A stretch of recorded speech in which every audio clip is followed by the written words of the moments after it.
faire 3 arénas, il faut être invalide. Personne n'a fait ça, même en Afrique. Betty France, ou Kay à l'Angleterre, ou Yé Belgique, non, ça, c'est jamais vu. Anto, il devient l'équipe du Congolais. Ils ont profité. T, parce qu'il a dépassé la ceinture. A dépassé. Et ils ont annoncé peu sa défense. Donc, c'est de la folie.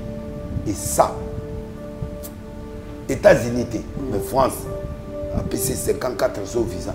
Quand va visa, voilà. Parce que les États-Unis a payé ça. Faire ces musiciens indépendants.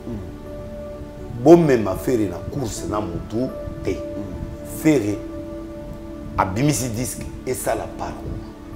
Le producteur va aussi pour permettre que ça se tout va tourner. Si vous même faire une concurrence, oh, bimisi calendrier, bisous de la URN aux États-Unis. Pour Moukolo et qu'on raté, pour respecter et sous-souffrir.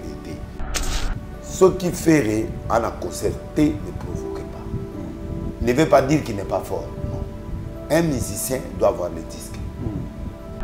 Chaque fois que Kofi a démarré, il dérangeait. Il dérangeait Nani. Il dérangeait Warrior, il dérangeait Netinga. Du fait que Petit a Betty, il fallait encourager quand même son fils. Il fallait ne pas n'importe qui. Oui, il y a Kofi Aloba. Par exemple, que Cindy, c'est ma femme. Officiellement. Tu m'as bien regardé Cindy. Mais le gars, il n'a pas tenu question habitée. Cindy Olomide. Cindy le cœur Olomide. Mais c'est suffisant quand même. C'est pas suffisant. Non. Cindy a porté comme Olomide, c'est pas suffisant. Non, c'est pas suffisant. Ça peut être cynique, ça peut être comédie, ça peut être normal. Tant que comme on a juste à Rwanda. Parce que Kofi Azara direct. Kofi n'a jamais été dans le discours indirect. C'est-à-dire qu'il y a quelque chose qui freine ou qui ne confirme pas encore, ou n'est pas divorcé encore officiellement, ou il y a des choses qui le freinent pour qu'il ne puisse pas déclarer officiellement. Vendredi 1er décembre 2023. Bruxelles, la Madeleine. Le Molodo Leader arrive pour un concert humanitaire pour l'Est de la République démocratique du Congo. Une soirée exceptionnelle où la musique et l'humanitaire se rejoignent pour une cause commune. Venir en aide à ceux qui ont tant besoin de notre soutien, aux plus démunis. Pour toutes les griffes partout dans le monde, je vous salue et je vous reconfirme que ce 1er décembre, nous avons un grand concert, un très très beau concert dans une vraie salle de spectacle en plein Bruxelles, la Madeleine. Réservez dès maintenant de places standard à 45 €, de places VIP à 65 €. Un supplément de 100 € pour le meet and greet est disponible. Soyons là et ensemble, changeons de vie, unissons Umoja pour la paix à l'est de la RDC. Une production exclusive de l'orphelinat Gunguna, la Skinfama et la ville de Bruxelles. Fini le stress! Nakati ya États-Unis! Restons chez Lisa Loboko pour kolia biloko kitoko repas ya ban Afrika. Communauté congolaise, communauté africaine, ezala ba Spanish pe ba américain, yaka o déguster foufou ya ba congolais chez Lisa Loboko awa kaka na Champaign Urbana, Illinois, USA.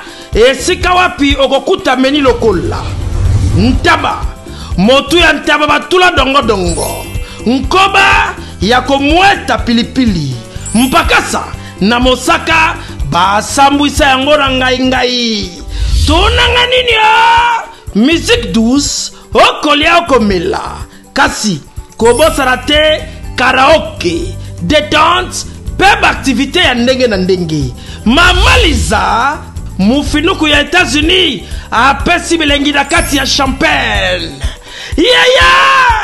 awa yaka olia madesu batula mabumu ya ngombe ya sexy awa nde epai bilengi elali stress na États-Unis abu o pia yakania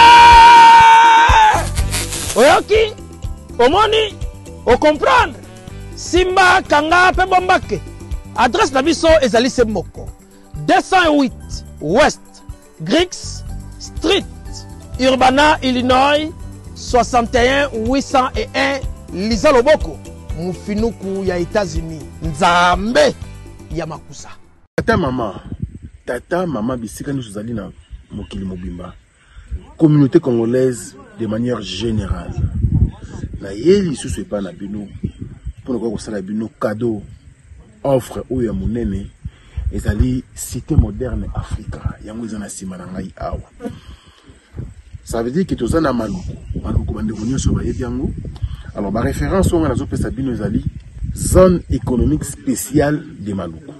So komi wana opusani moke juste na droite na yo okomona entrée Vodacom. Na entrée Vodacom wana li okomona cité moderne Africa. So le ka Vodacom moke omoni cité moderne Africa. Pour accessibilité bomoni mituka to yenango moko za jeep moko za mutuka ya se mais awa ta auto benga catch na Kinshasa ba IST ba vite to yaka moto ekokoma nyonso ekokoma sans problème. Oye pour na la choix na yo. Je vous rappelle, batterie auto za koteka awa za dimension à 20 mètres sur 20. Prix à $1250. 12 dimensions, il y a 20 mètres sur 20. Bengangai rapidement na numéro Oyo. Plus 243 999 52 66 52.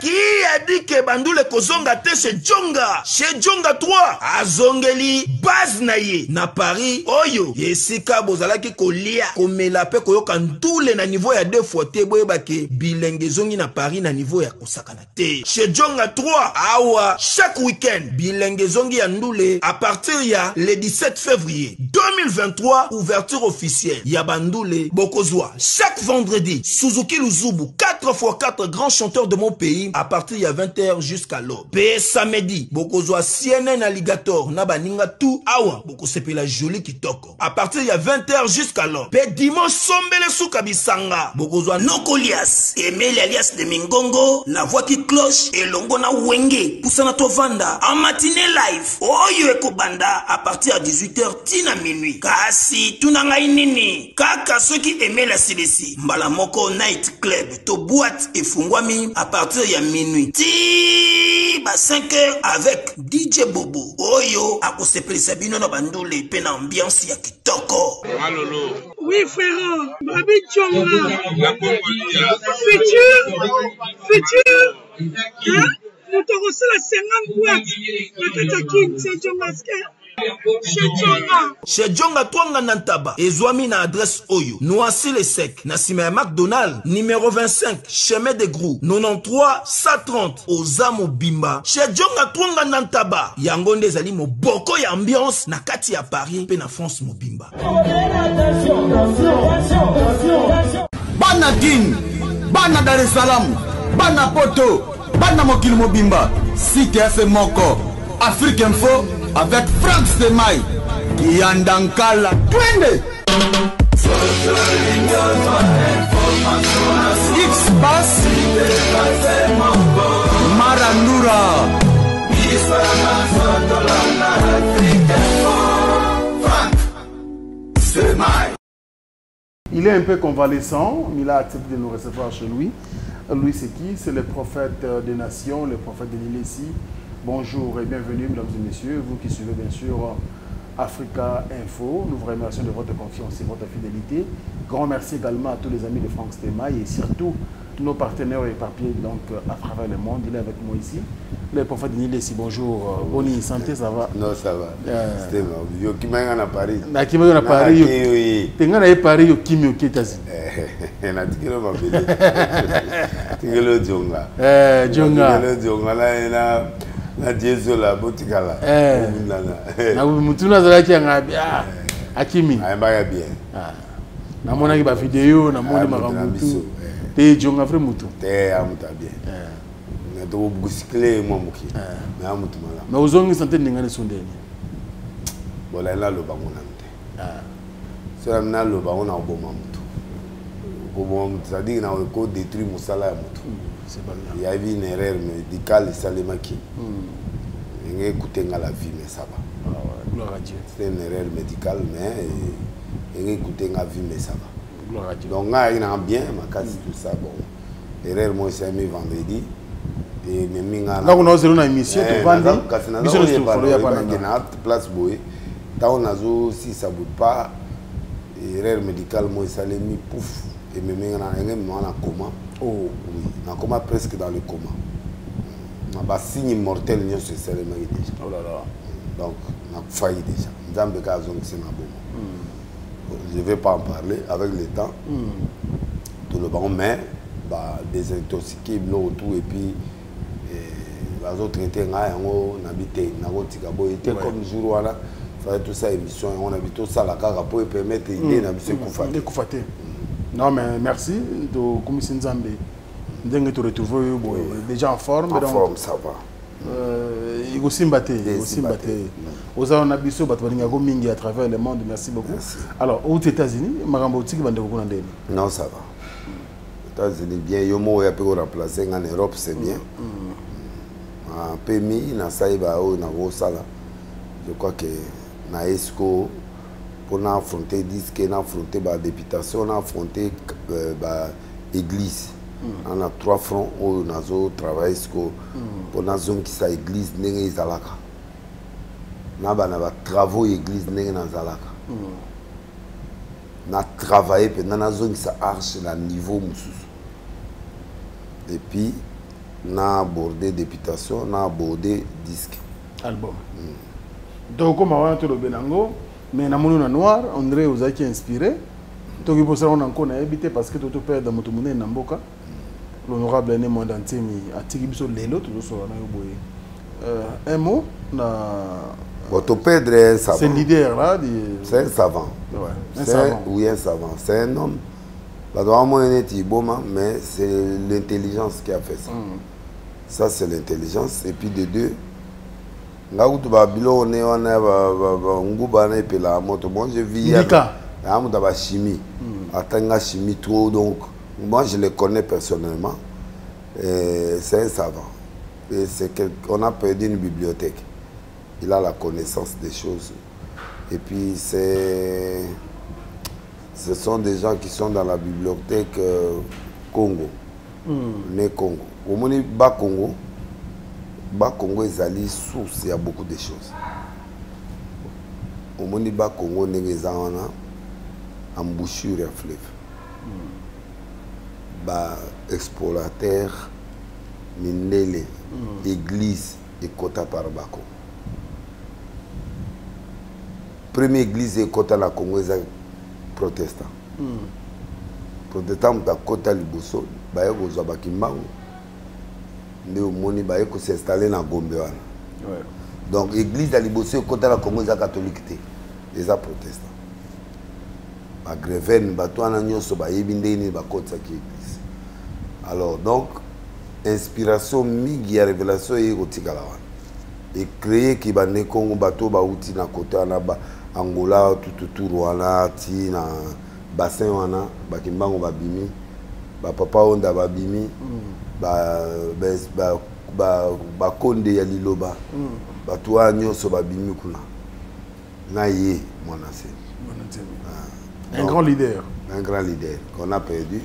Moi je l'aime on a président Noko en a sens d'humour et puis il s'est révolté. Il s'est boosté. Puis il a mal à l'aise. Il n'a pas peur. C'est un grand leader. Je ne sais pas si on aura encore un homme comme ça. Il faut qu'il y ait des gens qui bousculent. Ah oui. Qui bousculent des gouvernements, qui bousculent des gens. Mon ancien m'a bousculé à Kabila. Il a bousculé beaucoup de choses. C'est un leader. En fait, la ligne va tout bouger. C'est vrai. Moi, quand je suis Mali, il faut moi, à bouger mal. Ah, bah toi, c'est quoi. Parce que elle m'a dit ça, c'est quoi ta bateau. Il faut pas tout au lam ça, bateau. Elle est éclairée, moi, vous savez, bouh. Ah, bah, créé rébellion. Bateau, allez, bah, c'est réveillé. C'est ça. Paix à son âme, paix à son âme. Naleli. Non, les vidéos, moi, TikTok, parce que quand tu es dans la morgue, na cinquantenaire, na bien, tout est au pamba. Le pamba, papa. Là, le vendredi, on a perdu vite. Et tu sais, mon kepo, na combien na 36. Donc, signe de vie, il y a l'iwa déjà. Mais na ouli na poto bien habilité le côté. Donc, c'est compliqué. Tout profiter dans mon pépon Nzambatike. Vie est l'autre. T'as la presse à Koufi. Presse Loussala. Presse Loussala. L'hôtel Gabou. Stress c'est l'équipe. Stress, problème, gouvernement, belé, Abundi, alobi, gouvernement, il faut, s'il y a des dettes déjà, il faut les payer. Parce que tu repères des bateaux.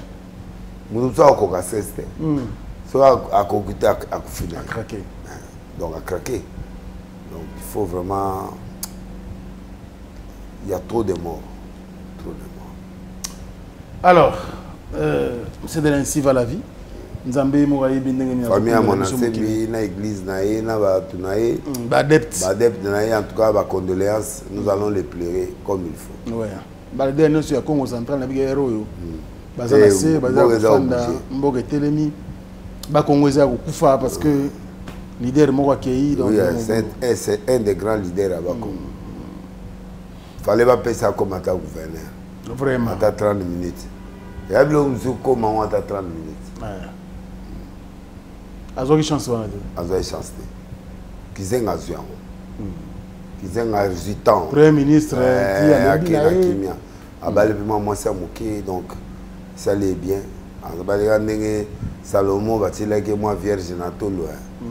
Il va faire moi break na ebo. Va dire moi break na tolo. Quand David quand comme une vierge va dire il va vierge il colle tolo. Parce qu'il va réchauffer. Allez, on va évoluer. La lingata aux Osegao. Non, mais ça nous a manqué. Il manquait Bissoma Mingi. Oui, oui. On va prendre la page culturelle pour Marambo Italie. Bien sûr, Mboganabiso également. Il y a des événements qui se préparent. Il fallait pour pouvoir se prester, bien sûr, à Paris la Défense Arena premièrement. Il va prester également à Wembley, Arena Ovo, mais aussi en Belgique. Na Arena Monsieur Zakuna, toi Arena pour cette année pour l'artiste Fali Poupaïmo. C'est les guides actuels. Les guides, Moutazaï guide les bosseux Zaïf Kofi. Après, Magui, papa Mbagi Bayanae, Magui Luambo, Papa Rochero, mais et ça là que Nzambe a permis que Kofi a un leadership mongoué. Il y a comme même Bisso, drapeau qui est dans la grande salle, il y a Minene Libana comme la Katiamboka. Et à Salia. Et Sali qui est à Néo, à Nazabé guide au Kenya, à Arena et Rataki, un combattant, mais il avait déjà loué ça. Donc, ce qui est total pendant la palmarès, bien qu'à Bétaïté, à Komaki déjà, à Louaki déjà, à Tike Tekamaki déjà. Moi, je ne vois pas Kofi comment tu peux regretter cette histoire parce que si tu étais le phénomène combattant, tu serais la première personne africaine à jouer. Ça, moi, je te l'assure. L'histoire a fait que, au BTT, malgré que tu as joué ça, Yomo lobby une émission sans Bernabé, Bernabé, à qui vous bêtez moi avant. Il y a découragé, bon. C'est mal interprété par beaucoup de gens pour dire que non, ben écoute, comme à mon il fallait qu'il avant, il y a sauté. Bon, moi, ce qui s'est dit en bas, moi, je parle tout. Bref, les gens n'ont pas aimé ton discours sur. Comme aucun n'a pas discours sorti, mais sorti, voilà, il dérangeait. Comme d'habitude, chaque fois que Kofi a démarré, il dérangeait. Il dérangeait Nani. Il dérangeait Warrior, il dérangeait Netinga. Il dérangeait peu? Oui, Nalinga et Kofi Aloba, par exemple, que Cindy, c'est ma femme. Officiellement. Mais le gars, il n'a pas tenu question habitée. Cindy Olomide. Cindy le cœur Olomide. Mais c'est suffisant quand même. C'est pas suffisant. Non. Cindy a porté comme Olomide, c'est pas suffisant. Non, c'est pas suffisant. Ça peut être cynique, ça peut être comédie, ça peut être normal. Tant que comme on a juste à Rwanda. Parce que Kofi Azara direct. Kofi n'a jamais été dans des discours indirects. C'est-à-dire qu'il y a quelque chose qui freine ou qui ne confirme pas encore. Ou n'est pas divorcé encore officiellement. Ou il y a des choses qui les freinent pour qu'ils ne puissent pas déclarer officiellement. Moi, je suis un homme prophétique, je parle clair. Dire que Cindy Olomide, ça, ce sont des flashs. Moi, j'aime quand Kofi se lève, il dit, bon, écoutez, j'avais une vie. Mais aux autres, non, parce que partout, dans les restaurants, c'est rien, Makango est cause là. Il y a des éternités dans l'âge. Président de la France, Abimana Makango, maman est premier ministre. Ouais, il y a comme président, candidat président. Comment il s'appelle? Comment qui m'a maire dans l'histoire? Nani, ouais, adversaire à Sarkozy, il y a Moutoumou Boye. Moi, c'est Hollande. Femme, moi, je poser une candidature en France. Moi, c'est ma camouflage. Babala, tes copines. Ah oui, Nani. Vous avez oui, je. Voilà, tu vois. Bama Kango. Mais Bazaïnda Omogo. Mais ce n'était pas du mariage. Tu vois. Baba concubin. Ce n'était pas du mariage. C'est un concubinage. Babo tapé. Tu peux même épouser au Bali Moutou, au Botier, au Vanaï, mais à moi, c'est noté. Officiel. Officiel veut dire quoi? À Kena mairie, dans la commune, Babali maire. Kabana, on a droit à payer. On a fait non, confirmation. Non, non, attends. L'émission tête. Non, moi je suis déçu. Moi j'aime Kofi quand il dit des choses. Vous Cindy de cœur public, vous allez calme. Cindy et moi, on est en couple. Comme on est en couple, on n'est encore pas mariés, mais on est en train de s'observer pour voir comment on peut faire. Les gens se calment. Deuxièmement, discours à Tenageza bien. Ce que je connais chez Kofi, Kofi ne recule jamais devant qui que ce soit. À Taberabo à Beta, ce qu'on fait en Beta, en Beta ou en Kenya, dans le Stade de France. Mais il y a Kofi, à ta Stade de France. Ou à Kenya, si on a les Kanani, Bernaboy, à Beta du colonel. Mais ça dit que fait à céder génération sous guide. Parce que faire 3 arénas, il faut être valide. Personne n'a fait ça. Même en Afrique.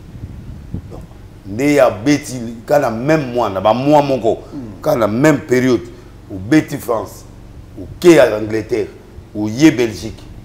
Non. Ça, c'est jamais vu. Même attendant que Jubé a Kay Betty en États-Unis. Non, c'est-à-dire ils sentent comme s'ils sont à la défensive.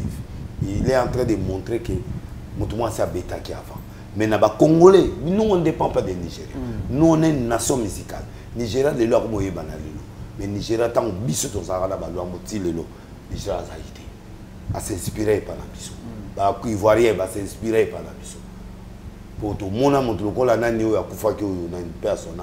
Nani aspirana ou s'inspira et pas yana yo moni ba on ba betaka non ba ya raté parce que ba yebi que awa ils a capital la musique so ba yé même ba passer ivoirien belé on a bango ils peuvent crier s'ils sont en train de crier là oh de laisser moi dans tout ça moi ba bana miki donc jamais ba ya kawate ba kena ba mboka faible Congo za mboka esprit pour au long à Congo faut un esprit dur parce que bisonde to bana makam. Alors, du fait que Pétu a la Betty, il fallait encourager quand même son fils. Fali n'est pas n'importe qui. Fali, c'est le fils spirituel de Kofi Olomide. Et ça, Kofi doit savoir ça. Mais Kofi le cola, Azana principe il doit vivre dans chaque génération. À vivre dans la génération Balouam, à vivre dans la génération Wemba, à vivre dans la génération Wengi. Si vous vivez dans la génération, il y a Fali, à côté de Nakati. Parce que lui fonctionne comme ça. Et c'est la façon de vivre. C'est bien. Pour Azalanatan, c'est bien. Et félicitations. C'est lui le maître du Congo. Maintenant, Nito, bateau, il est Kepayana. Sauf qu'il fallait à Betty Arena, le 25, à Betty Lorana, Betty, il devient le guide congolais. Ils ont sous-confité. Parce qu'il a dépassé la ceinture. A dépassé. Et ils ont annoncé peu ça de France. Donc, c'est de la folie. Et ça, États-Unis, mais France, a payé 54 sur visa. Quand on visa, voilà. Parce que les États-Unis a payé ça. Oui. Ça n'a pas de visa. Si on a un document normal, on paye ça. Mais France a tout outil États-Unis. Oui, après ce 10 jours. Ce pas boy après ce 1 mois. Ce pas boy après ce quand on a 2 ans. Na zone sur na 1 mois.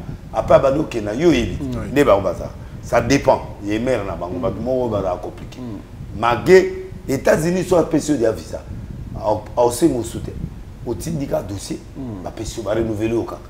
C'est différent de l'Europe. L'Europe est allée au quai aux ongeli ba bandelo à 0. Dossier à 0. Donc c'est ça. Donc du fait que France, Schengen a payé 385 ans. C'est que ça coûte ça on peut bon. On sentit que crédibilité depuis qui m'a appelé trop. Donc moi je crois que il faut pas tout voiler face. Deuxième éloque. Là aussi j'attaque directement au même moment bon, là c'est la question. On va là que il y a rendez-vous à faire. Rendez-vous programme au faire ça album l'album de faire c'est Dynastie 2 Kitoko partie 1. Oui, c'est partie 1. Ça veut dire Dynastie volume 2 ma première partie, deuxième partie première partie yango toyoki bongo ya liboso on a Dynastie 1 Dynastie 2 première partie. OK. Mais va dire moi évidemment malade Joana bon en fait c'est du fait. Oui, c'est du fait. En fait, d'ailleurs, on comprend de l'homme pourquoi tu vas le bar qu'il fallait la monotonie. Et la monotonie de la style. Faire répéter na yoki na on santé qu'a fait. Na yoka fait des différences dans le premier volume. Donc regarde moi, n'attends que est-ce que tu as compris? Bon, il y a tout ça, c'est moins différence. Mais si on n'est pas moyen bas, azongi na rumba na yenge ayemba kana ye. Voix na yega nenga le la na malaise pe ayego bakisa souvent. Donc c'est quoi date ni on sait pas non calendrier bimaki calendrier bima ba retirer calendrier d'États-Unis tu vois il faut tournée américaine il n'a pas de dette envers Fally ni qui que ce soit faire ces musiciens indépendants bon même faire na course na mutu te faire abimisi disque et ça la parcours ba producteur ba osadi pour permettre ba ça c'est ba tout ba tourner soki bobo même faire na concurrence ba musique calendrier biso beto ala yo arena États-Unis pour mukolo et ko rater ba pour respecter sous vérité entourage à faire il faut échanger il y a l'entourage mais na féliciter ba quand même côté média na santé ba comme na réseaux sociaux ba comme vraiment présent côté ba tu as média franchement c'est bon mais côté éthique les côté organisationnel ce qui ferait en a concerté ne provoquait pas. Ne veut pas dire qu'il n'est pas fort. Non. Un musicien doit avoir le disque. Ngana beta ça ba disque. Na kena na ba morceau na ngana on beta. Mais niveau ya ba faire les années niveau mususu. Il faut mutra mutata mo na rythme nzamba bengeli. Na mener pas faire en comparaison par rapport à Fally. Ce qui vous savez qu'il y a un bon on a séparé la affaire il fallait bêta et on va checker le 25 novembre na merci ça j'accepte on est bien t'es na linga bongo wa ngeza concurrence bêta on a plein ou à l'équipe sans que là j'ai aimé mais il a raté ça je sais pas pourquoi na au lobo de les ça m'avait fallu pourquoi au lobo na m'avait fallu te na mutu nzambe na mutu tout mais problème j'apprécie Fally oui néanmoins pas na lingaka mais faire devrait ce jour là bêta à ton lycée nani a marqué le moment et puis c'est tonalité OK sur les carrés va nous sécuriser alors comme les carrés ont sécurisé boutique à faire abimisi nzembo et ça la parcours bah tu vas consommer la producteur va monter na paquet JB on a quelque bêta tu vas na marché central bateka chambre mo batwa yebele ba émission ya YouTube ezebele te mais batwa yebi ke batwa stema ibazela kai bato ba yebi ke bazela tel ba ozele mutu na moyese azwa kata moi ndambo na ye voilà ne soyez pas héros il fallait beta arena ou na arena ou na Bercy bobetité nyoso ba arena na Bercy comment ya ona loba donc bobetité alors botika ye accrédité ponctuellement ndenge nzamba zo memai bo meme na précité po ya okosa na biloko mo sala ba retu Et les retours, Ferré n'a pas besoin. Très bien. C'est un grand chanteur, laissez-le faire respirer sa musique. Super. Un bon conseil de la part de l'homme de Dieu, le prophète des nations, le prophète Denis de Silas. Comme on a un ouragan. Titre donc je pense que... Ouragan m'a bien des autres pandabanda, quoi.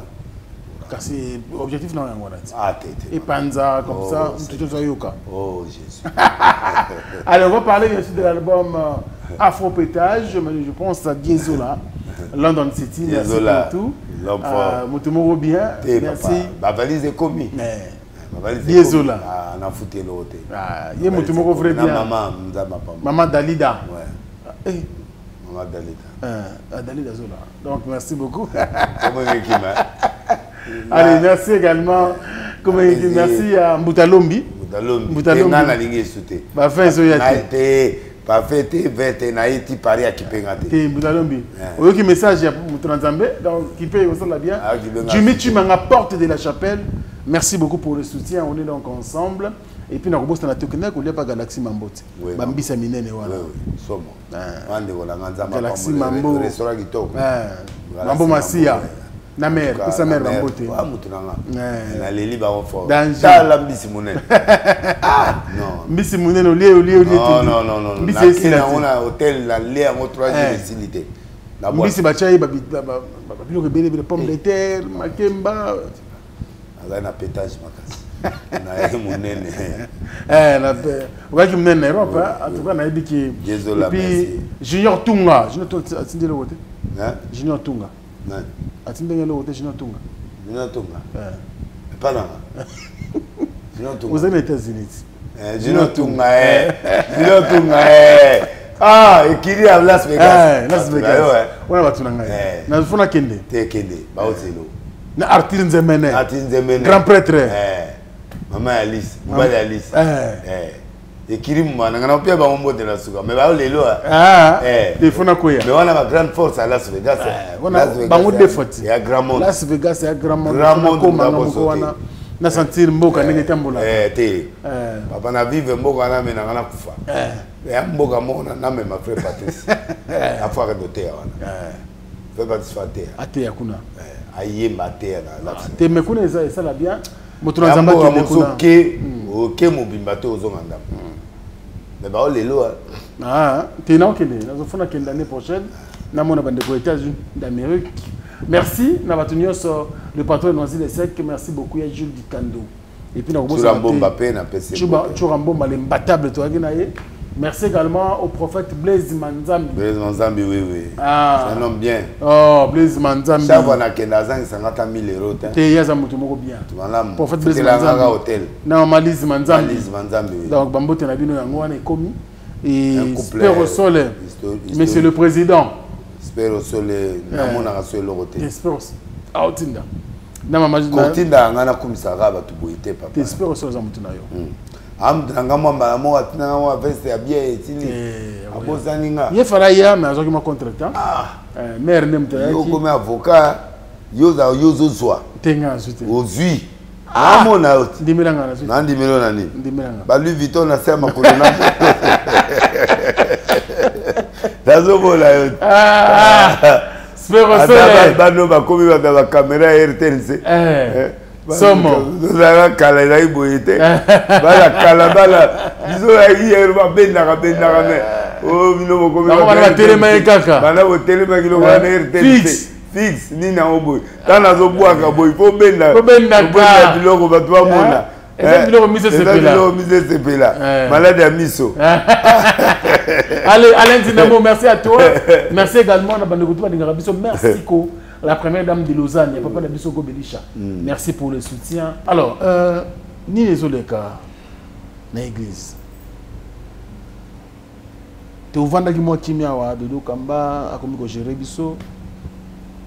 Enfin, pasteur Bayokani, tu poni Motomoko. Mais si tu m'as pouf. Dodo Kamba menacé na kitina wana. Qu'est-ce qui s'est passé? Bino basala nzambe lo bufanda kimia. Toujours que j'ai une élection à 2 mois des élections, bobo tissu a problème. Bon, ils ont le même groupe. Ils ont un de doté. Au moins force nego ebinga na ebi de dobo. Dodo Kamba. Na ya na âge, mais toi même génération, c'est un gardien.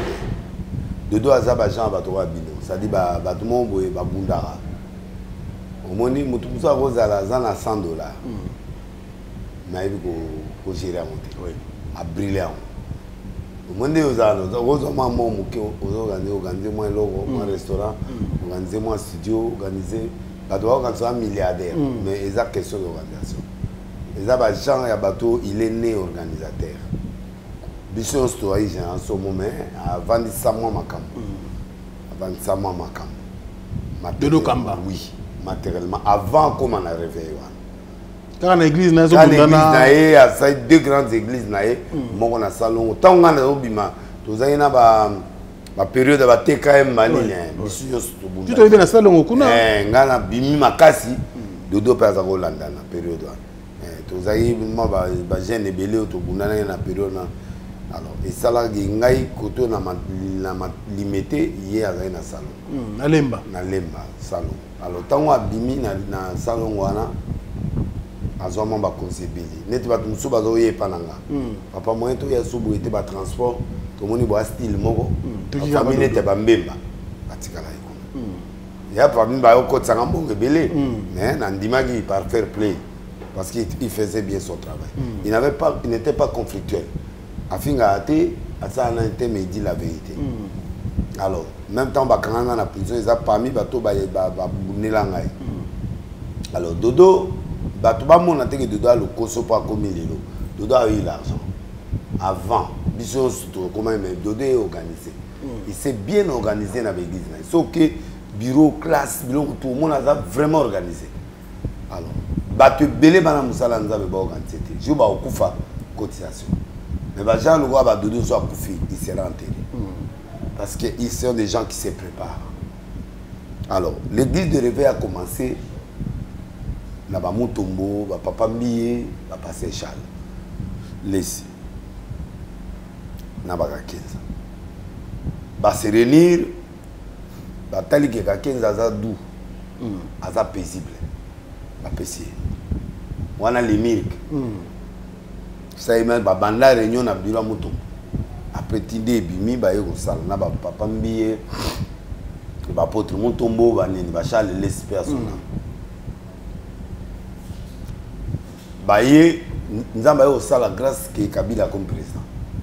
Joseph Kabila. C'est le seul, c'est le président qui a élevé l'église des réveils. Après ce titre, on a les catholiques et les protestants. À Matibiso. Biso na bakimbangiste. Pardon, bakimbangiste, na biso to l'église ya awa. Les restes des églises étrangères, catholiques, protestants, armée du salut, musulmans, et les églises internationales. Où ils ont déjà vendu les bandes, importer en Ouah. Oui. Non, il faut tout développer PA. Il y a Bissomoko. Oui. On y a soit na babundi, na ba kakenza, baké, ba arraché, arrêté wana. Oh le lot, tout comme go siéger parmi ba grand. Merci à président Kabila. Alors, l'église n'est pas na batufu ba yeba. L'église n'est commu dans le niveau wana politique. Politique. Oui. Il y a la partie spirituelle où tu dois encadrer bateau et il y a la partie politique. Okay. C'est-à-dire chaque président qui viendra dans Mboka, à la confession religieuse, nani a tendance naïe, nani azali dangereux, nani azali azali. Très bien. Même catholique dans ce monde. Avant de nommer cardinal, il faut président de la République en Dima. Bago nommer ce président Dimitri au fonctionnaire. Il y a un qui va nommer ambassadeur dans Mboka, le président faut une accréditation. Soit Boy Moutouana, c'est comme ça avec les églises. Dans l'église est bandit, papa, à un moment, président de la République, président Kabila, l'équipe va constater que l'église de réveil est comme dévié. Okay. Pour le discours, na bango, tout soutenir le président en place. Après, il va changer le discours et comme il est, il sur l'église de réveil pour voter Moutobolique. Ça n'a pas plu au gouvernement. Okay. J'ai été parmi les bateaux, j'ai été sollicité pour la remplacer. Parce qu'à ce moment. Remplacer Kakenza? Oui. Moi, je leur ai dit au gouvernement, Kakenza, institution na bango nga na banda na bango ba obomanga. Je vais faire un truc oyo et ça la église et zonga. C'est là où je fais l'NRC. Mais na chacun au combo ERC pour tout en ami tout. To bengani RC kakeza ke fundanga na ministère de justice.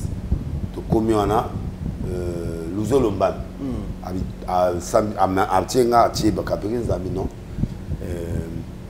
Yo modifié ko de la NRC. D'accord, parce que N pour dire RC donc tout. Ngapé évêque général, il est évêque général.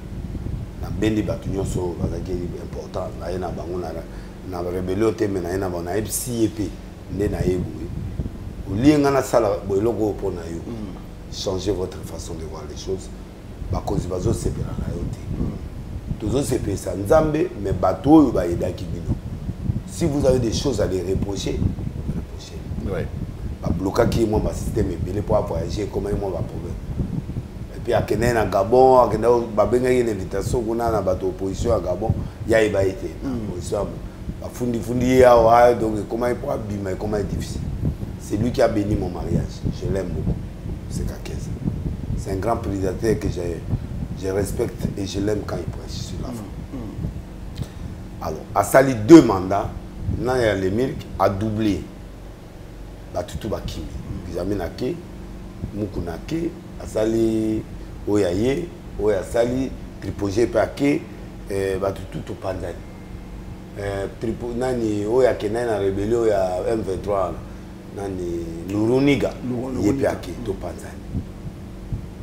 Batu Ake, Yatikari. Yeko. Statut et 5 mandats. Ok. Mais ba Mama Rose va passer chez ba bundani na ye ti ba pousser gagati na so. C'est un homme bien.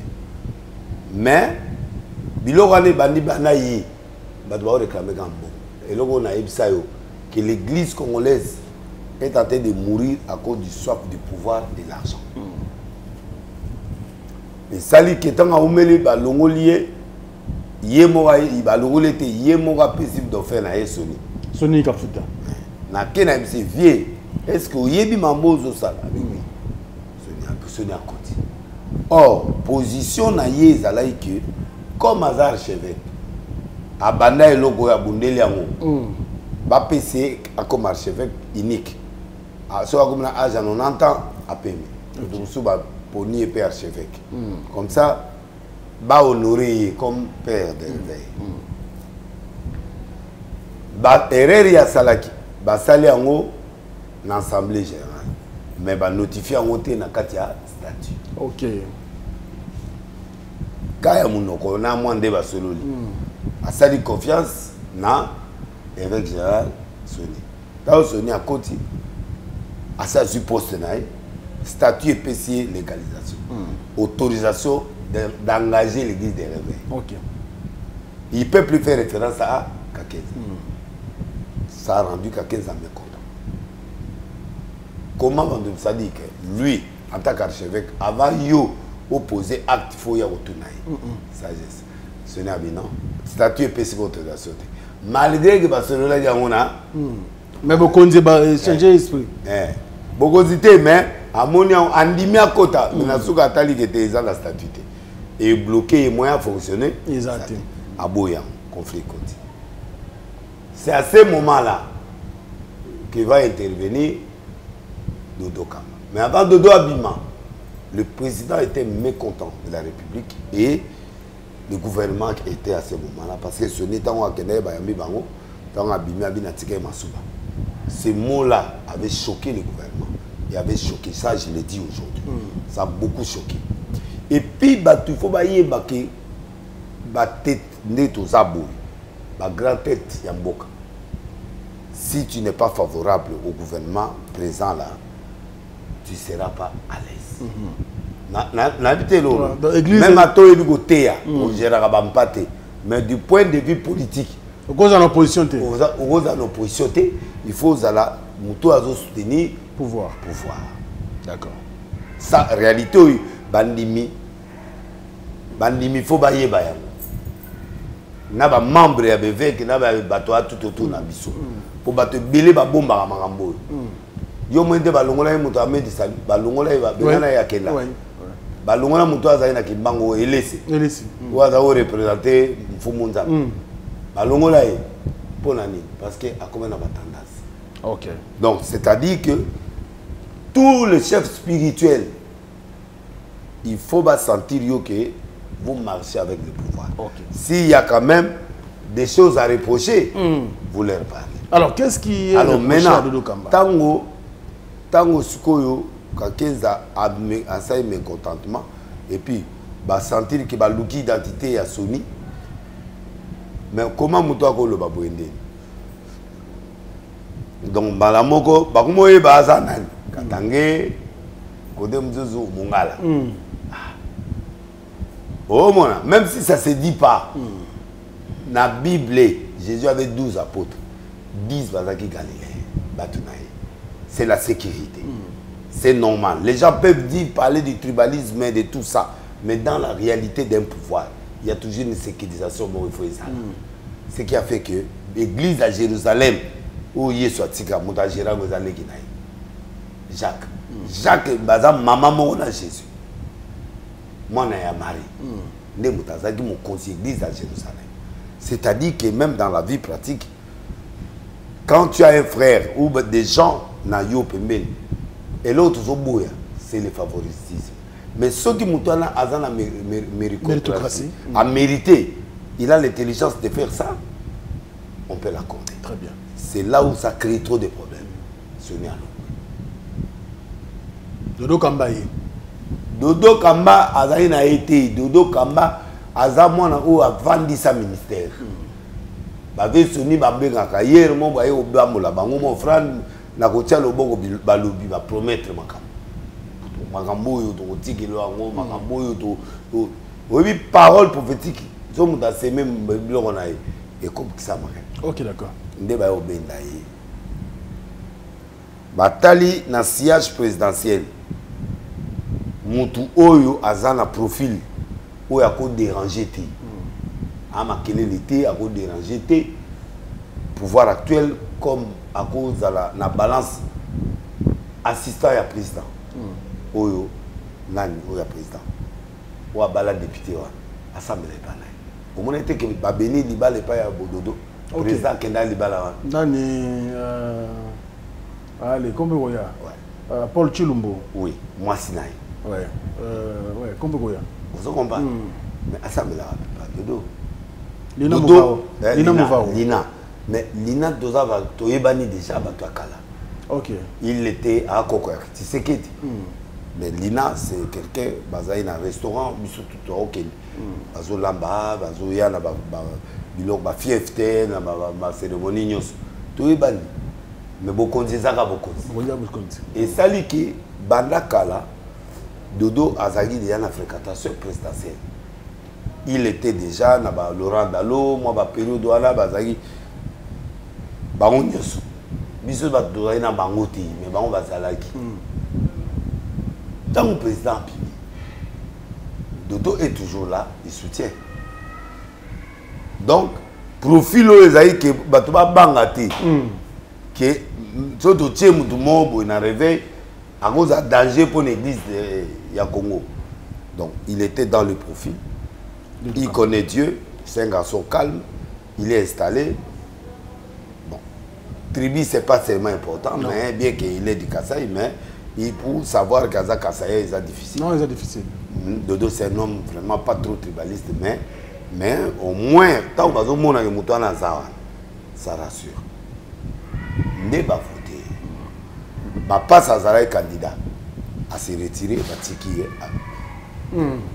Batiki est abîmé. Donc, c'était maï. Quand quelqu'un a posé candidature. Quand on a posé candidature, le même dossier est bandé sous. Où il y a archevêque. Il doit à côté. Dans la côté, dans le pouvoir, à Bengi staff, il va consulter. Mon dossier archevêque, ils ont pesé. Oh, il faut commencer à si c'était l'archevêque, il est là au nord, on le respecte. Moi, l'autre, ils allaient toyer. ceux qui likambo kangami makasi oya au consulter comme sage ndeni dossier na osande mais siko ekomi que avant yo décider faut le caparanga donc c'est lui le chef toujours babio et piège de ba éviter donc voilà ba tikeka ba honorer à CV à c'est vrai. Or il fallait ba roba côte c'est là la statue. À côté ça. Donc il y a boudé pélo à s'installer. Alors maintenant quand on va s'installer ba mécontent et assoumis. Ba comme contre. Ouais. Maintenant Albert P na équipe na ba comme contre. Il a sali staff a organisé. Il a organisé l'église des réveils. Dodo Kamba. Oui. Parmi les personnes, moi je les soutiens. Naïb Sagi, moi, par défaut, naïb Naïb c'est un lobby. Vous comprenez? Nabi Mokozi, aux occupés, mais il y a un bac à téléphone. Vous comprenez? Vous comprenez? Mais Zalaga est mort boué. Oui, bandeni oh. Bato confondre Dodo Kamba personnellement, un homme organisé qui a ses moyens, et Dodo Kamba en tant que église des réveils, et puis il a combattu pour que l'élection soit là. Très bien. Ça, au nom de toute l'église des réveils, nous lui devons ça. Si Dodo n'était pas là, avec les autres là, élection au décembre. Oui, parce que les catholiques ont refusé Kadima. Les protestants ont refusé Kadima. C'est Dodo qui a pesé pour Kadima Zala. Bango va se retirer, catholique et protestant. C'est un droit pour tous les associations lucratifs. Tout ça s'est retiré pour Kangete. Va se retirer parce que les 6, la majorité était là. À profiter de l'eau qu'on a. Avant d'ici, Baninga Nae a demandé tout à Boui. Nous continuons.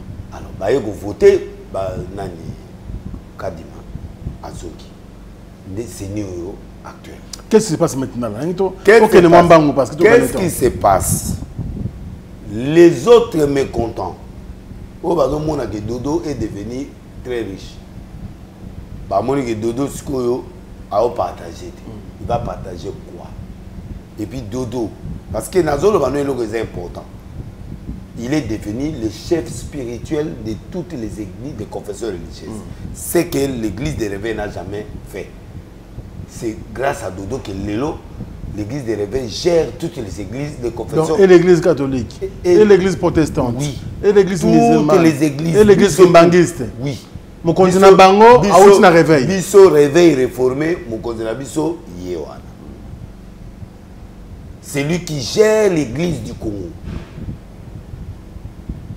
Parce que ça.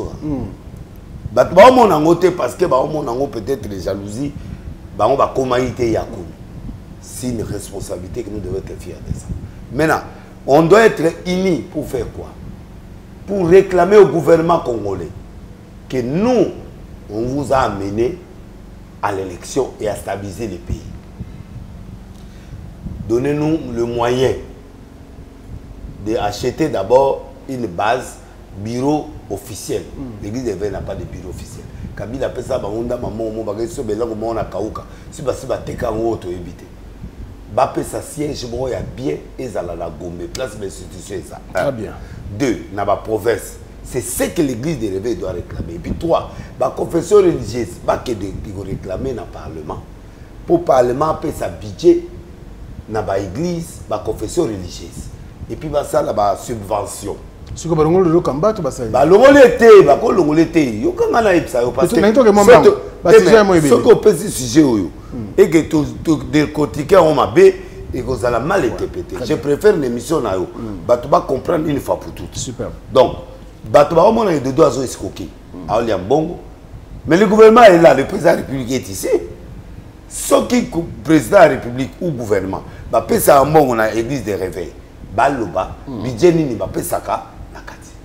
Mais en nous sachant, dans la vérité, à ce que je sache, moi en tant que confesseur religieuse, je n'ai jamais perçu un franc du gouvernement.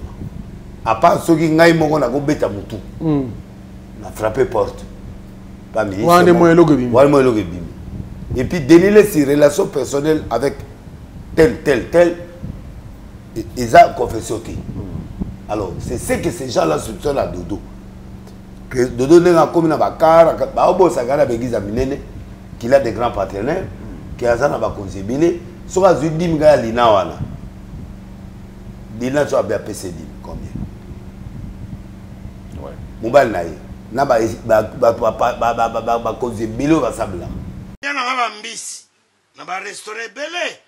Na yena Mambo Galaxy. Na côté poisson. Tala mbisi. Mbisi pe ya mwana te. Haza minere te. Haza mukolo. Ndoboko liango familial. Botondi. Mbisi basangisa na crevette. Kaka ya mbisi. Basangisi na makemba. Basangisi na poivron. Basangisi na céleri.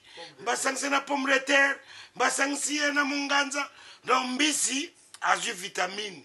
Bazali susu. Na ngulu. Bazali susu. Makayabu. Brochette. Oto bengi kamundele. Mayebo. Ndo biloko no so mboka. Pas Galaxy Mambo. Tozolia. C'est Mambo Galaxy. Azo sala pana bana mboka. Yango wana Congolais. Pona esiko yokolela. Or que ba Congolais to yebani. Osali 6 mois. Bo bundi na propriétaire. Te musapena lisu. Mais Galaxy Mambo. 8 ans. Quel restaurant. Et ça moussikaté. Au numéro 137, rue André Carman, à Aubervilliers, composez vite les 07 53 28 89 07. Galaxy Mambo, c'est du waouh. Il a beaucoup d'argent. Ouais. Alors, cet argent-là, d'abord, ne vient pas de l'église des réveils. C'est vrai. L'église des réveils est pessie sur une autorité. Mais il aide avec le peu qu'il peut avoir. Il n'y a pas de grande cotisation à l'église des réveils. Dans la confession de Tozawa. Une église, à part catholique, protestant, mais musulman, n'est pas organisé. L'église des réveils n'est pas organisée. N'a pas de bureau, ni dans les provinces, où Basomba. Il n'y a pas de cotisation permanente. Mais pourquoi? Parce que pourquoi? Ouais. Mais à Outi Koko Talinga organisé, bateau bagui avant, ça n'a pas organisation à la tête. Mais parce que vous n'êtes pas organisé. Quand tu n'es pas organisé, on mange l'argent dans les projets. Bah pesa baka 15 hectares na hectares. Batonga, babilanga. Bazan ngote. L'école oui, babande au sa école conventionnelle. Mais il faut catholique batanga en classe. Bamusu baza bato aseni omona be malumalu na seni bamusu soaza ministre musu aza directeur quelque part biso eza molimo olamu na tongo na moni nzete mo ba singa so aussi nzete opiki. Mais nous n'avons pas pensé yango biso ba réformer to boyi ba passer il faut batanga olingo ça plein temps plein ça l'a convaincu que ozana nzambe solo olesa. Donc bref, jalousie ekoti que Dodo a commis na mbongo. OK. Azo pia bisoté. Le seul qui a mené ses collaborateurs en Europe à l'air donnant le visa pour tourner la Grèce, pas mon place où il est sur les cas. C'est lui.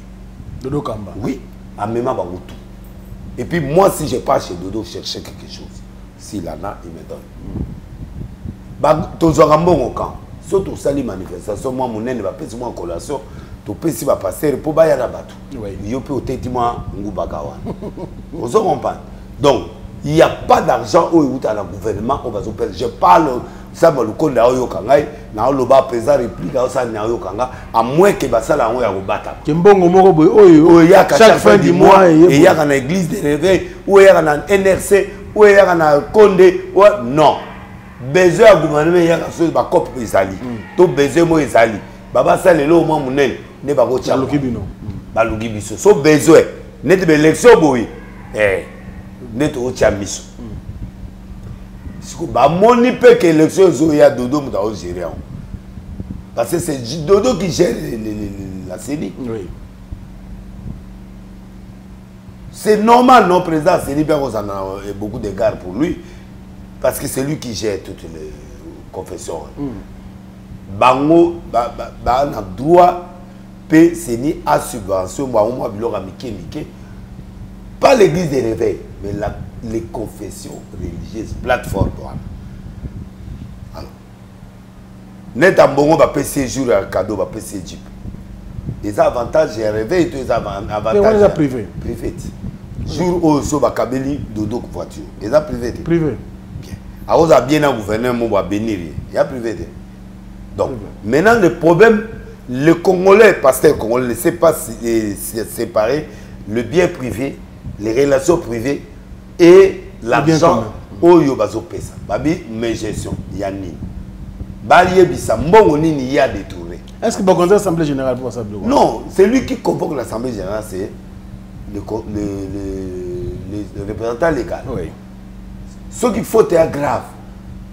Justice, bah, saisir justice, secrétaire général a convoqué avec la présence de représentants de justice.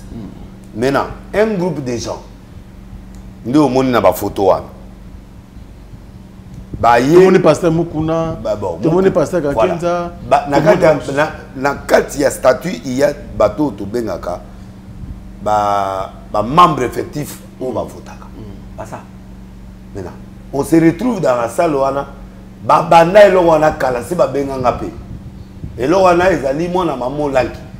Na ye na ba gi tasa, na ba certains bâtiments et super à côté nanga, na ba te guide de réveil ba mécontent, ba kutani pour ba sala que ba ko isa dodo avec égoïste. Nde ba kei ko soit mona maman lanki wana, ba bani ko travailler na ye. D'accord. Or, le représentant de gars au langi c'est Alain. C'est un gars très calme, très sérieux. Oh maman, tiki oh, c'est trop problématique. Oh, bah, oh. Guy Limisanga, wa mutunanga, mais na niveau église de réveil, yo ko diriger église de réveil. Ata soki batia ki yo. Maza musala nzambe. Non, nangana boyango. Un, pour le témoignage.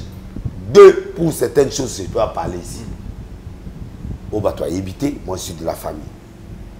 Je le respecte. Il connaît la parole, il prêche très bien, il a des choses, mais au début, il va m'en faire perdre Braza. Braza Eke, il a basé Koufi. Après, il va te belé, qui vous va place, Angleterre va placer belé Kena. Parce qu'il y avait manque de sagesse. Les enfants n'étaient pas bien préparés. Quand le successeur n'est pas préparé, ça entraîne ça. Alors, entraîner, il y a de l'ambition. Il y a un homme d'ambition. Tu vois. Même tant azoté et pas maman naïe. Maman on l'a dit c'est le combat spirituel. Il y a quand même évangile à la croix dans le combat spirituel parce que ça ne correspond pas. Il croit en Jésus mais il croit au lien. Il croit aussi qu'il y a des choses qui bloquent les gens. Alors tant qu'il y a un outil, il faut une vision il y a maman, il y a papa pour s'intégrer. D'abord il y a un problème dans le message par rapport au message à maman. Alors Moutouana ce que vous voyez, je me suis dit que c'est pas mauvais. Mais un chrétien de Nazaboui, né de l'Est de Nazaboui, n'a une identité. Et puis, il n'a jamais été membre officiellement permanent à l'église de réveil. Batia Kamoto, il n'est pas ça. Tout ça. Ça, c'est la première chose. Et nomination naïe, il a créé Raymond Nabatebele. Parce qu'il a problème de justice. Il a beaucoup de problèmes dans la justice. Au moins, on a tué représentant légal de Lolo Bayo Kangaye, vous trouvez au normal.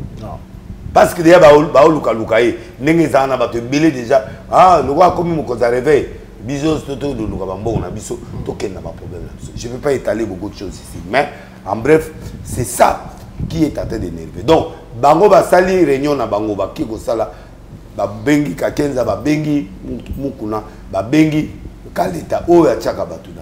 Je suis vraiment déçu. Et ba lobby après Kakenza prendre acte. Il est qui? C'est la justice. Vous devez informer les ministres de la justice qui envoient une délégation. Est-ce que dans l'Assemblée wana Dodo Kamazaki invité? Non, il n'était pas là. Ba komela qui est ba lettre. Comment il va l'être qui est au PCO moratoire il y a 15 jours, il faut y a. Ce n'est pas tous les membres de l'église qui a fait ça, un groupe de gens. Alors maintenant, vous ne pouvez pas intimider les chefs spirituels d'une grande institution. Non. C'est lui qui convoque. Il n'y avait aucun conflit. À quoi ici, moi, c'était Bakangi na adultère, bana preuve, il y a détournement, bana preuve, il y a présidence TK. Bon moment, je parle ici dans une grande émission internationale. Le président m'écoute, ses conseillers m'écoutent, le premier ministre m'écoute. S'il y a de l'argent que vous donnez à nos confessions, chaque fin du mois régulièrement, déclarez ça publiquement pour que nous puissions savoir. Ou il y a qu'à Nabakano ya Batumoro, Bamélarabiso, to éviter. Alors, donc moi je crois que c'est ça. Et ça, c'est en train de tuer l'église. Alors, au stade où nous sommes position de Dodo Kambezani. Non, jusque-là, juridiquement parlant, Dodo Kamba est les représentants légaux. Ok. Oh, bon, Bassali, on les a comptés. Les alliés rébellion. Et là, dit bataille M23. C'est la rébellion. Ils ne sont pas dans les statuts. Bon, on va saisir justice. Bakei déjà. Bakei avec Netoyuki et avec des preuves. Mais, Bazana Bama va conseiller na bango influent, il y a présidence. Oh, Bazo Sala, moi, ma coup de fil. Ok. Babiba Bimi s'arrêter dans 48 heures pour permettre de bâtir des autres. Or, ça va s'est arrêté. Bah, vraiment membre effectif, Baza. Bah, tout le monde va réagir dans ma poto, dans ma région, partout. Alors, qu'est-ce que Kakeza? Qu'est-ce que Kaleta? Qu'est-ce que Mukuna viendra faire dans cette histoire ici où il n'y a pas d'assemblée générale? Tout le monde est au conseil. Tout le monde est au Bundara. Oui, au conseil. Oui, au conseil. Bato au conseil. Va se retrouver sous Kounandi. Donc, c'est le même élection Zoya. Il faut tous s'approprier des locaux pour préparer, tous se préparer. Ce n'est pas question de spirituel. Est-ce qu'on peut dire qu'actuellement, dans la confession religieuse, crise des alliés? Crise des alliés. Bato a dit va créer crise. Qu'est-ce qu'il faut faire? Ce qu'il faut faire, c'est la justice. Il doit refouler ces gens-là. Il doit les chasser. Il doit leur dire faites l'assemblée générale. Pour qu'il y ait l'assemblée générale, il a un mandat de 5 ans. Son mandat court.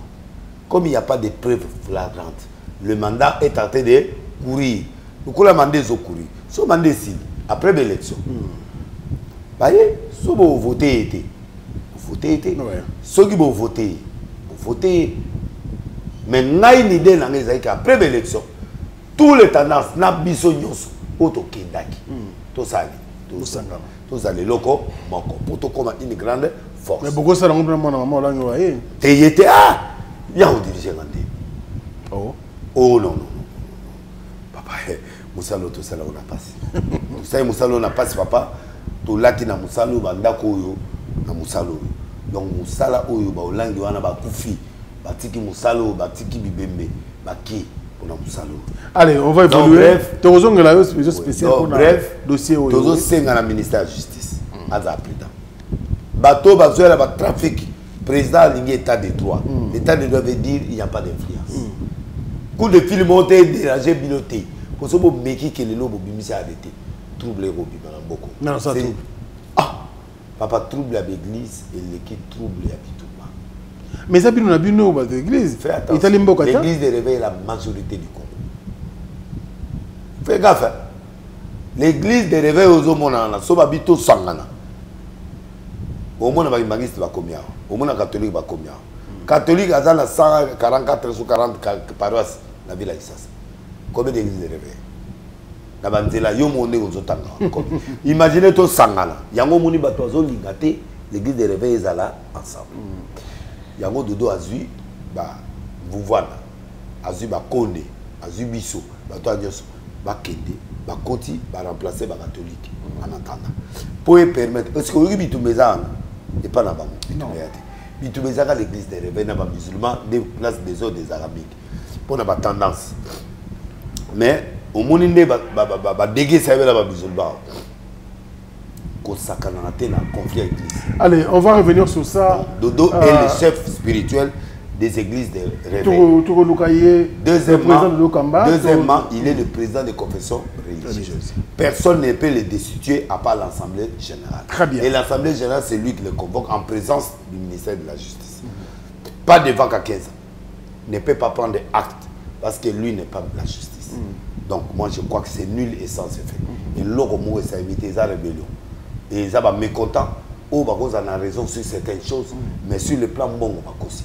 Sur le plan partage, de doigt kabaka. A mimi, bah bravo, on a eu ce bah faut bah garantir, on a même bah on a bah poto, a aidé peu bah te les bisouillons sont oyo, tout ça là bah moyen, mais tant que comme on rappelle pas de dossier les cambosali, il t'écoute, il t'aide, il peut t'aider. Moi je crois que tous allez gratter. Il est le seul jeune où il a stabilisé l'église de réveil. Deux, a mimi biso tina dimension to comment dans la présidence du conseil de confessions religieuses. Donnons-lui la chance. Tout ce que c'était, tout solo là, tout dialogué. Il faut être béni na biso. Et même n'ont pas su s'installer, n'ont pas su s'organiser. Et belé ba locataire, et belé ba tika la locataire, ba salarié na vie. Merci beaucoup. On reste toujours à l'émission pour le dossier. C'est vrai que c'est un dossier important. Donc personne n'a destitué. Personne n'a destitué.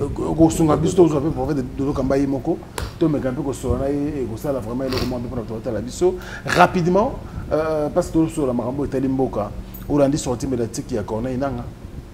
Bon, Nanga c'était un homme de la série. Il y a deux choses dans le secret d'État. Dans la haute politique, il y a des secrets d'État. Un politique ne sort jamais le secret d'État. Un vrai politicien. Il y a un petit monde qui dit dans l'air, bataba longolio, ou bana ou divulguer le secret d'État. Vous comprenez? Na ba poto, et belé ba bouma bango, et belé va faire disparaître bango. Ce qui mon ya polo polo.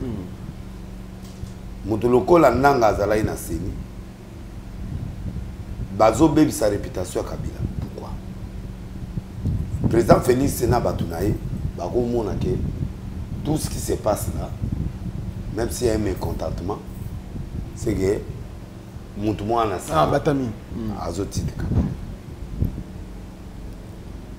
Quand vous avez fait, soi-disant, un deal, tant au Kabouane, tant que président Félix a dit bon, a pas le discours n'a mis au Kabouane. Gouvernement FCC cache. To boy bino. Il faut pas dire ça. Fallait encore un moment. Oui. Que voilà, le président Félix a juste été. T'as la maman de l'organe, t'as l'image, t'as le témoin. Que tu diriges pendant autant d'années, tu zone élection à Zate. À ce moment-là, vous allez donner la thèse, il y a Fayoulou, Agaï Gagna. Et ça va renverser beaucoup de choses. Pour Bilo, on a un zolo. Et quand Tina Fayoulou a porté plainte,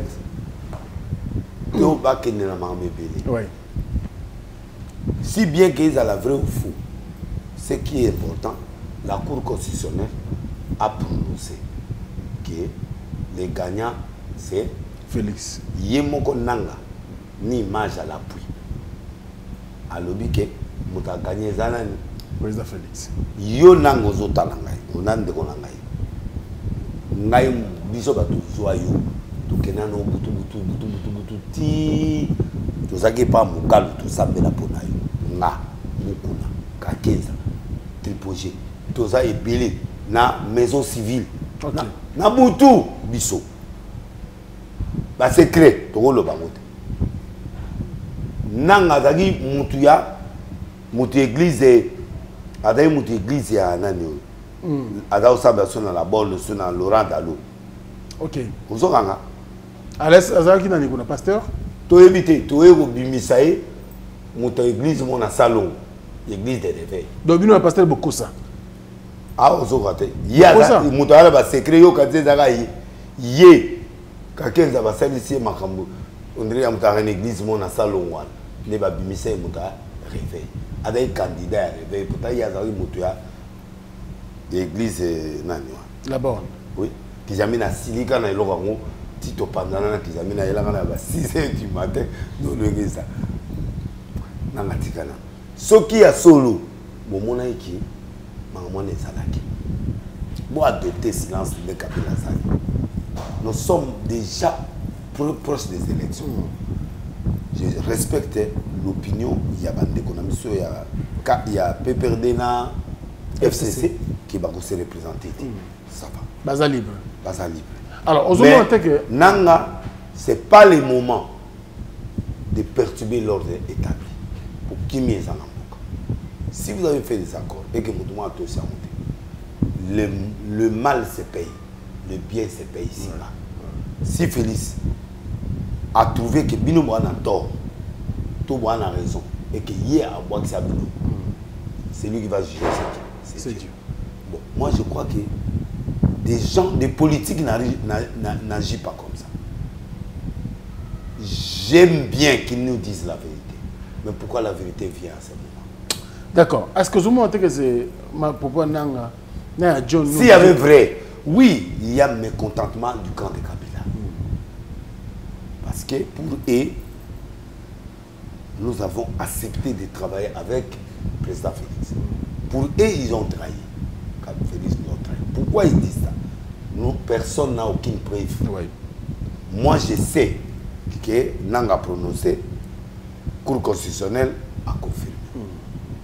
Ce qui m'a fait, et là au moins, c'est que vraiment, le pays est vraiment purement en Katia. Alors, discours, il y a John Numbi.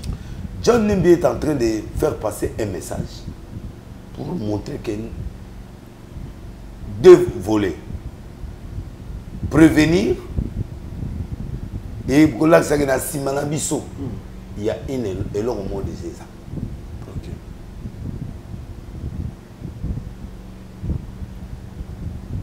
Deuxième, il est en train d'amener la dissuasion. Il est en train de séparer les gens. Au moins, la générale de Bozala, au moins, il était que tant message en écoute pour chef d'état-major à réagir. So à Moubali, yaka. C'est-à-dire quelque part, message est. Bango peut baza aux aguets, ba service peut ba bazotala, qu'est-ce qui se passe? Ba négliger et l'autre mot. En matière d'information, on néglige rien. Parce que peut-être l'homme moins lié salema na lemba, ba on va même on a kiff. Ou ba distraire présidence ou ba distraire gouvernement na biso. Bon, président Félix P aza moins cité, aza na pe na ba service. Traité na ba Israël, traité na ba américain, CIA ba nini pour ba PC ba vraie information. Ça c'est la haute politique. Mais ce qui est vrai, nous ne parlons pas en vain. S'il a parlé, c'est qu'il y a quelque chose. Ou il est en train de distraire pour que quelque chose se fasse autrement. Alors, le président de la République doit être dans mon président assemblée, pour paniquer, pour tiens concentration dans Kivu, élection, et sur ce qu'il est en train de faire. Très bien. Laissez les candidats se tripoter. Parce que moi, je suis sûr que le président Félix, le peuple congolais a l'inquiet. Ceux qui ont voté à récupérer le mandat au Sani, dans ce pays, on n'a plus besoin de morts. On n'a plus besoin. Ouais. Mais ce qui se passe dans le Gabon partout, on ne peut pas négliger. Donc, nous disons, il y a un message perturbateur. Agra Alengisa, pour un plan C. Plan B, mais plan C. Alors, ne cherchez pas seulement le plan A. Plan de A jusqu'à Z. Tous les scénarios qui peuvent se passer. Deuxièmement, que le gouvernement actuel, au nom du chef de l'État, va provoquer trop de. Tu vois. Et à normal, pas Fongolandela et pas à Kabila. Et à normal, pas Fongolandela na parler de mal. Mais pourquoi à ce moment? Ouais. Il y a des choses qui sont utiles, mais pour le moment ne sont pas opportunes. Tout me permis, mais il n'est pas utile. Pour que vous avez mal interprété, quand on a maltraité Kabila. Beaucoup de gens ça force parce que les Congolais aiment soutenir les victimes. Au moment où on a trop maltraité, vous avez balancé pitié à Congolais et à Verrier. Là, je m'adresse au fou du roi, à tous ceux qui sont tout autour du chef de l'État. Personne ne venge personne. Nous avons un candidat qu'on doit défendre pour gagner les élections.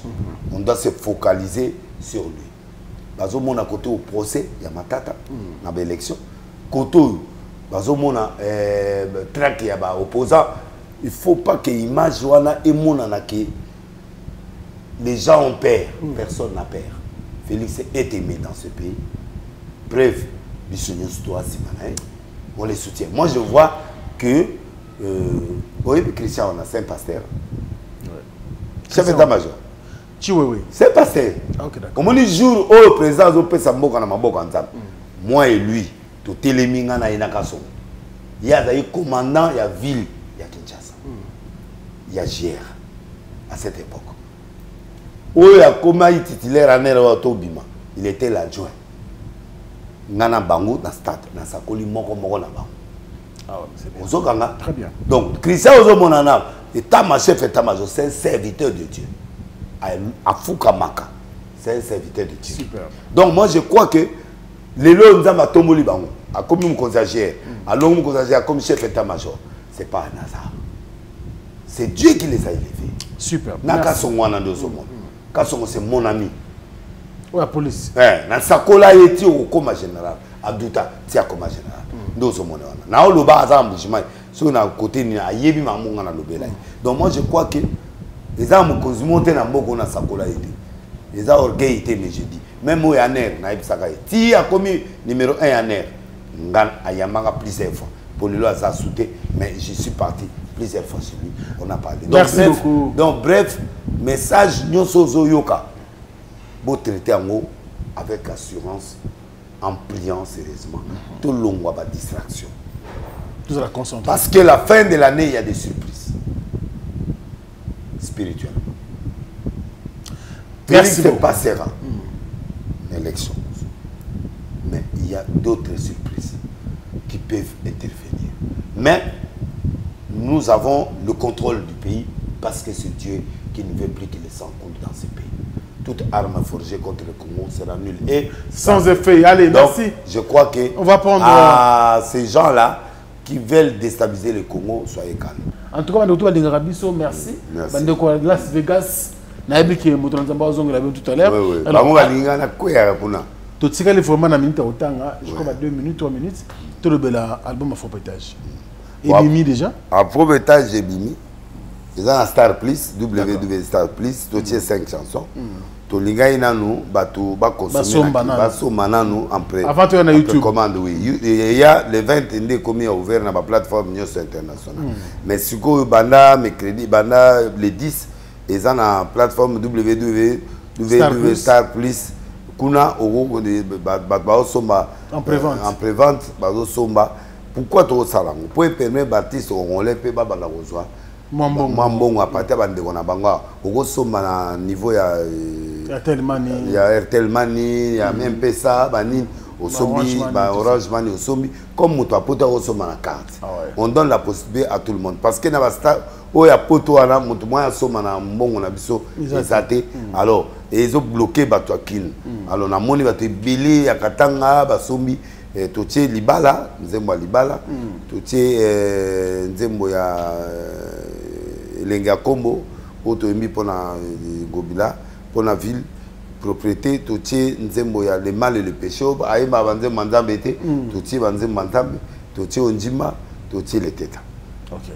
Donc, ce qui fait que les têtes au boyo à la plateforme, et ça les têtes au bimi na clipté. Parce que moi incident moi ça m'a na clip, clip est précipité, mais clip réel est zoya. Donc pour dire que tout bon va fouta qui en avant mais to ebisu c'était mais bimagi to tikango kabongo mais so qui na plateforme yoga son oyo kuna na mambango yoga kuna ya différent mais et que c'est la même chose mais moi différence c'est ça il y a 1 minute et puis il y a certains éléments pour waneza mixer ezagi mixer et puis ezali na mastering oyo ezana clip wana ezaki échantillon batinda il était pour corriger. Mais tu as un niveau de néfité. Mais ça les mis en négatif. La technique, chose la technique, dans l'event, déjà, tu as sorti officielle, il y a la plateforme. Dans les jours, les 18, les autres. Oui, donc, et puis les 12 les 12 chansons, et au Biotikali, c'est Ebima. le 12 décembre. Na ba clip et blog tout. Merci beaucoup Moto Nzambe pour na ba consommer ba détail et ça les biso vraiment bien. Bandeko ebele batali biso na ki ba sepeli. Ils ont émission mo réflexion, to ngato meka un peu ko sola pour na mboka, to sola pour na culture mboka na biso, to meko sola pour na mbebele, c'est important. Soutien na niveau nyonso tous en avons besoin. Merci beaucoup Nabino partout vous allez à travers le monde. Alors l'homme de Dieu un dernier message pour tous biso parce que mon dernier message des alliés, je suis candidat député à Lukunga. Qu'est-ce que je vais apporter? Je vais apporter la fraîcheur dans certaines lois qu'on a proposées, où certaines personnes qui vont la quitter. Tolingi, Malou, Yobo, ça la votre rupture. Votre rupture veut dire donner la chance à la nouveauté de venir pour apporter une nouveauté aussi dans le gouvernement Oyo et Zala en place. Je sais que le président Félix a aussi un deuxième mandat, mais Bopé, ça y est, chance avec un nouveau na majorité Oyo. Baza bon, ce sont pas bazanga en bokate. Moi, mi kolo bazanga ate. Mais bon, ça la choix censure. C'est vrai. On a besoin. Il y a moi tricot, moi nani batwa ça oui. Mais bon, ça la plus dans le cœur et associé à Moka. Faites des choix. Ok, peut-être devant photo. Ou tali conscience. Non, tu as une campagne. T'es nazo. Non, non, na lobby boui. Dans sa campagne, nazo peut sa conseil. Pour permettre Mbalo Yubana Nantambe na batu peuple congolais à ça la choix judiciaire sans influence. Dès lors on a sur le bateau, zo motiver peuple pour na kosala. Nazali 133. Non, non, na lobby te que na sa publicité. Numéro ya bani, et là na ba papier ba au moins 133. Oh, il a TV ba kanga ichen. Ba kanga ni. Président Boyi. Président Christian Bosembe. Apia ngana ndo mbonga. Abi. Oui, Bosembe. Ti lelo action de grâce la zwati. Yango na longoli mo ndam na action de grâce la ngai. Yango te. Alors deuxième na lobby président Bosembe yo kanga. Et puis nga nazo senga. Na ya na bureau na. Nga mona oya. Na ya na bureau. Pour na on bonga campagne. Na ya na bureau. Merci. Deuxièmement, beaucoup consommer na yembi na milliers. Na yembi à faux pétage, je suis pas profane, na pas été, nazali na yembi pe ba chrétien, na yembi message social na kati. Mon message n'est pas chrétien, il est chrétien social. Donc, nazo utiliser ba mot chrétien, ba verset, mais na message facile où il peut permettre batou ba yoka souci nanga. Deuxième élo on en a l'accès batou, na chambre que tu peux rêver. To banana yi, muda meunga studio yo. Muda fudi studio le bosso yi. Pour to sa pétage nzemwa. To sa ga net blague d'émission, mais ngana kena na blague tenga kena likamboti na suka. Donc bref, ndenge za boué, boke na www.starplus bosomba. Après dans quelques jours, vous aurez le retour na ba Facebook, pardon na ba nani, na ba plateforme nyonso pour consommer. Tu peux rêver dans la vie. Tu peux rêver. De laisser Nanzembo, tu peux rêver. Oyembi na yembi ko. Na yembi ba première voix, na yembi ba deuxième voix, na yembi ba les têtes à la voix cassée, na yembi ba biloko nyonso. Oyo nde musicien sala. Pour un musicien décent. Donc na composa na yemba na Banzembo ya chrétien na yembi. J'ai fait rêve. Rêve na ngana sepe na. Ngana muta manteau, na muta cocktail. Na yela bateau. On dit pas fruit. Pour savourer les fruits, au cocktail les abongwa. Nasko na yinbino musique cocktail. Les ali musique mo qui est lengi ya pomme, ou qui ananas, ou qui est lengi. Ça dit musique et sociale. Au moment ngate ko localiser nga de laisser style na eza boité et a compliqué. Oki le tête a okena libala ilo mususu, oki pa ele ngambi di mususu, oki pa vitalmi da ilo mususu, oki le ilo mususu. Donc bref, pour consommer l'album là, bino bonuka ki yango. Na ebike oyebine ni nzamba sala makambo kalate on sentir nango tango ba ofongola bino banzembo oyoka texte bo comprendre de makambo. Merci. Alors bon soutenir et puis église dimanche na 5 bino bo za lebele na zongeli boulot à 250%, 250 vitesse à l'air. Déjà bozwanga d'ici samedi na ba page nanga na ba live boyoka mamuni na elibino ya sika et puis c'est comme ça que la vie passe. Je ne vous oblige pas à quoi que ce soit, mais oya linganga à consommer. Oya linginga ayokinga mamtea, oya linginga te pikamopete. Ça fait partie de la vie. Mais moi je vous aime. Et na bénir bino na komona isu. Azo saluer batu nyonso oyo balinganga. Nazana vraiment n'a pas si pour la presse, surtout ministre au ministre Nabiso Mouyaya P, il me soutient beaucoup. Merci ministre. Nandenge vraiment aux autres qui n'a pas là honorable Tikouma. Merci vraiment au nom Nabino Nzamba Pambolabino, na salué chef de l'État, couple présidentiel Didier Boudimbo, na salué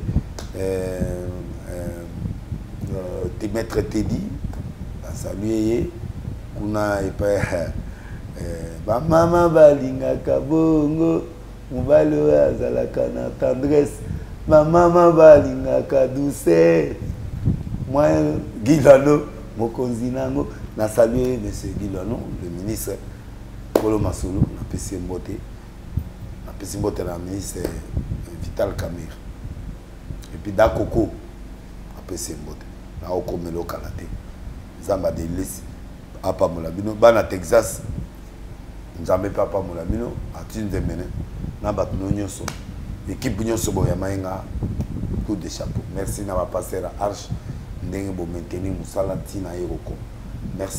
Merci beaucoup l'homme de Dieu, les combattants de longue date. De longue date, nous toujours ensemble. On ne lâchera pas l'affaire. Nous croyons toujours. Nous croyons. Il faut croire, il faut rêver. Il faut rêver grand. Allez, merci beaucoup l'homme de Dieu. Merci également à vous, excellents fidèles internautes, pour la confiance et surtout qui vous accordez nos programmes. Merci de votre temps important accordé bien sûr à cette émission avec l'homme de Dieu, le prophète Denis Lessi. Nous sommes vraiment à la fin. Merci à l'équipe technique.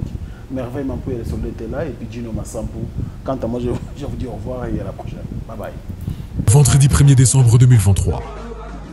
Bruxelles, la Madeleine. Le Molodolidé arrive pour un concert humanitaire pour l'Est de la République démocratique du Congo. Une soirée exceptionnelle où la musique et l'humanitaire se rejoignent pour une cause commune. Venir en aide à ceux qui ont tant besoin de notre soutien, aux plus démunis. Pour toutes les griffes partout dans le monde, je vous salue et je vous reconfirme que ce 1er décembre, nous avons un grand concert, un très très beau concert dans une vraie salle de spectacle en plein Bruxelles, la Madeleine. Réservez dès maintenant de places standard à 45 €, de places VIP à 65 €. Un supplément de 100 € pour le meet and greet est disponible. Soyons là et ensemble, changeons de vie, unissons Umoja pour la paix, à l'est de la RDC. Une production exclusive de l'orphelinat Gunguna, la Skifama et la ville de Bruxelles. Fini le stress! Nakatia États-Unis! Restons chez Lisa Loboko pour Nakolia Biloko Kitoko, repas Yaban Africa. Communauté congolaise, communauté africaine, et Zalaba Spanish, peuple américain, Yaka Odegiste Foufou, Yaba Congolais, chez Lisa Loboko, Awakaka na Champaign, Urbana, Illinois, USA, et Sikawapi, Okokuta Meni Lokola. Ntaba, Motu ya Ntaba Batula Dongo Dongo, Nkoba, Yako Mweta Pilipili, Mpakasa, Namosaka, Basambwisa yango na ngai. Tunanga nini ya? Musique douce, okolia okomela. Kasi, kobosana te, karaoke, détente, peb activité ya ndenge na ndenge. Mama Liza, mufinuku ya États-Unis, apesi bilengi na kati ya Champagne. Awa, yaka olia madesu, batula mabumu ya ngombe ya sexy, Awa nde epai bilengi elali stress na États-Unis abu o pia eyakania oyoki omoni o comprendre simba kanga pe bombake adresse na biso ezali se moko 208 West Grix Street, Urbana, Illinois, 61 801 Lisa Loboko, Mufinuku ya États-Unis. Nzambe ya makusa. Tata mama bisika nous zali na mokili mobimba. Communauté congolaise de manière générale. Na yeli susu pas na bino pour nous ko sala bino cadeau offre ou ya munene ezali cité moderne Africa yango ezana sima na ngai awa. Ça veut dire que tous na maluku bande bonyo so baye yango. Alors ma référence on a zo pesa bino ezali zone économique spéciale de Maluku. So komi wana opusani moke juste na droite na yo okomona entrée Vodacom. Na entrée Vodacom wana li okomona cité moderne Africa. So leka Vodacom moke omoni cité moderne Africa. Pour la accessibilité, bomoni mituka to yenango moko za Jeep, moko za mutuka ya se, mais awa ta auto benga catch na Kinshasa ba IST ba vite to yaka nango. Moto ekokoma, nyonso ekokoma sans problème. Voyez, pour na kosala choix na yo. Je vous rappelle, batterie auto za koteka awa za dimension à 20 mètres sur 20. Prix à 1250 $. 12 dimensions, il y a 20 mètres sur 20. Bengangai rapidement na numéro Oyo. Plus 243 999 52 66 52. Qui a dit que Bandoule Kozonga te chez Djonga? Chez Djonga 3, à Zongeli, base naye, na Paris, Oyo, Yesika Bozalaki Kolia, Komelape Koyoka Ndoule na niveau ya 2 fois te, Boyebake, Bilenge Zongi na Paris na niveau ya Kosakana te. Chez Djonga 3, Awa, chaque week-end, Bilenge Zongi ya Ndoule, à partir ya le 17 février 2023, ouverture officielle, ya Bandoule, Bokozwa, chaque vendredi, Suzuki Luzubu, 4x4 grands chanteurs de mon pays, à partir de 20h jusqu'à l'aube. Pe samedi, Bokozwa CNN Alligator, Nabaninga tout, awa, Bokosepe la jolie kitoko. À partir de 20h jusqu'à l'aube. Pe dimanche, Sombele Soukabisanga, Bokozwa Nokolias, Emile alias de Mingongo, la voix qui cloche, et Longona Wenge, Poussana Tovanda, en matinée live, Oyo Ekobanda, à partir de 18h, Tina minuit. Kasi, Tunangai Nini, Kaka, ceux qui aimaient la CDC, Mbalamoko Night Club, to boîte et Fungwami, à partir de minuit. Ti ba 5h avec DJ Bobo. Oyo akosepeli sabino na bandole pe na ambiance ya kitoko. Malolo. Oui frère, Babi Djonga. Futur. Hein? Nous te recevons la 50 boîtes. La Katakin, c'est Djonga. Chez Djonga Twanga Nantaba, Ezwami na adresse Oyo, Noisy le Sec, Nassime McDonald, numéro 25, chemin de Grou, 93 130, Ozamo Bimba. Chez Djonga Twanga Nantaba, Yangonde Zali mo boko ya ambiance, na kati ya Paris, pe na France mo Bimba. Bana Guine, Bana Dar es Salaam, Bana Poto, Bana Mokili Mobimba, CTF Moko, Afrique Info, avec Frank Stemai, Yandankala, Twende, X-Bass, Marandura, Frank Stemai.